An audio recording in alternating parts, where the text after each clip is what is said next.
And the other part of that too, to me, is you talk about it a lot inside the program. It's just playing one shot shape. Like I felt so guilty of trying to do the 9-shot drill like Tiger, trying to hit the high draws, the low cuts, trying to do exactly what the hole said you should do, and play it like the architect wanted. And as soon as I just started, like I literally listened to your stuff. And when numbers are back behind it, like that's how my mind works. And I was like, okay, well then it's just, this is logic. Like if you're trying to hit all these other shots, and I think you even referenced, was it Brooks Koepka's coach had mentioned Claude that, Harmon. I want to say. This is going all the way back to 2015, I think, is when I clipped this quote, because it was before Brooks was Brooks. And I just had read it in an article.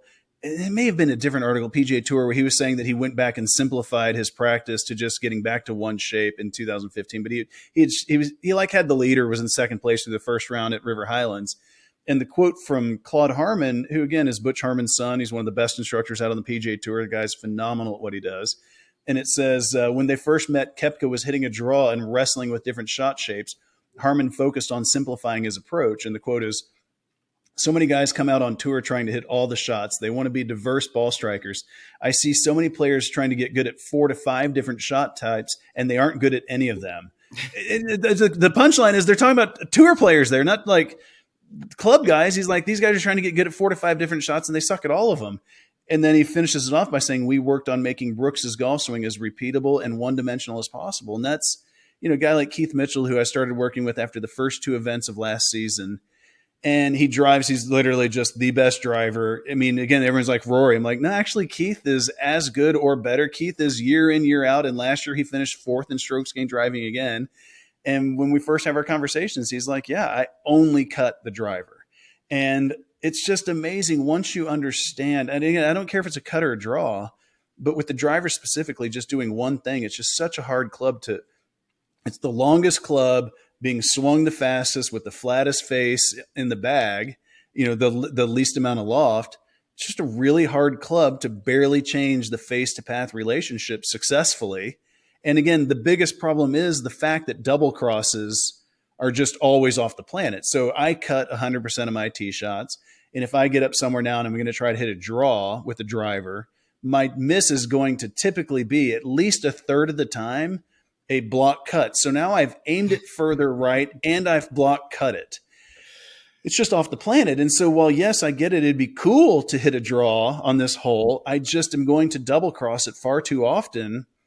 It's just not the play. And if the hole has trees or a crossing hazard or whatever that makes the hole not, favor a fade, then I just need to change clubs rather than try to hit the shape the different direction. And for me too, it's like just so much easier mentally because you're not thinking like, because I always play a cut as well. So when I was trying to play two ways, I'm hitting a draw. I'm like, okay, well, start to think mechanical when I'm on the golf course and thinking, oh, I need to maybe take a little more inside, and kind of roll my hands. And I'm start thinking with a cut, I know that's my shot. I get up there, I pick the left side of the fairway or wherever it is, and I just can swing freely. I'm not thinking as much. And I feel like that just helps so much more clear you up, because if you're thinking about mechanics out there, especially the everyday golfer, it's going to be really, really hard to execute that shot consistently. I mean, and the key to why I keep saying with the driver specifically, again, I am a big proponent of just doing one thing with the irons, but also what you're technically doing when you change shot shape is you're altering the face and path relationship. Well, with the driver, because you can't really alter ball position, you only have one way to change the face to path relationship, and that's literally by changing your swing. Mm-hmm. So you're by definition, again, as Claude says, we worked on making Brooks' swing as repeatable and one-dimensional as possible. With the driver, you literally only have one way of shaping it both ways, and that's by changing your swing. And that's just a bad idea. At least with the irons, you can move ball position with a 7-iron around 3 or so balls, and it's not the end of the world. So if the ball is further up in your stance, the path is going to tend to be further left, which would favor a cut. If the ball is further back in your stance, it's going to push the path right, which will favor a draw.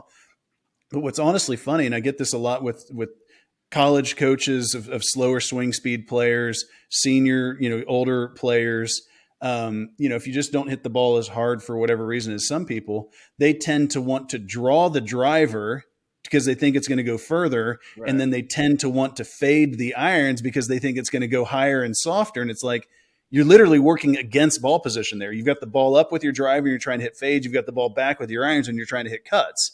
that sounds like a pretty frustrating way to go about it to me.